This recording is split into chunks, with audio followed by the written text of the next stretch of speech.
Cyst বা endometriosis সমস্যা ভুগছে এবং আমাদেরকে চিকিৎসা নিতে আসেন, তখন আমাদেরকে প্রায় জিজ্ঞেস করে যে আমি কি চকলেট বা এন্ডোমেট্রিওসিস সার্জারি করবো কিনা।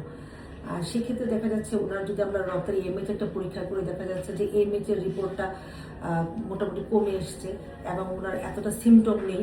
পাশাপাশি আমি টিভি স্ক্যানে করে দেখলাম যে ওনার ডিম্বাশয়ের পাশে যে ফলিকলগুলো সেগুলো আমি দেখতে পাচ্ছি। তাদের ক্ষেত্রে কিন্তু অনেক সময় প্রায় সময় আমরা যেটা করি সেটা কিন্তু আমরা ইঞ্জেকশনের মাধ্যমে আমরা এগুলো বড় করে আমরা এগুলো আগে বাইরে বের করে নিয়ে আসি ওভারাল স্টিমুলেশনের মাধ্যমে অথবা আইভিএফ প্রক্রিয়া আমরা সেগুলো ডিমগুলো বাইরে বের করে নিয়ে আসছি।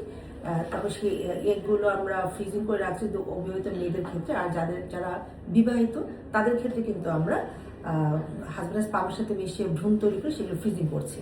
তারপর চকলেট সিস্টার আমরা চিকিৎসা করে পরবর্তী সময় উনি যে এগুলো ফ্রিজিং করা হলো অথবা যে এমব্রয়ডারি ফ্রিজিং করা হলো সেটা থেকে কিন্তু পরবর্তী সময় উনি মা হতে পারবেন।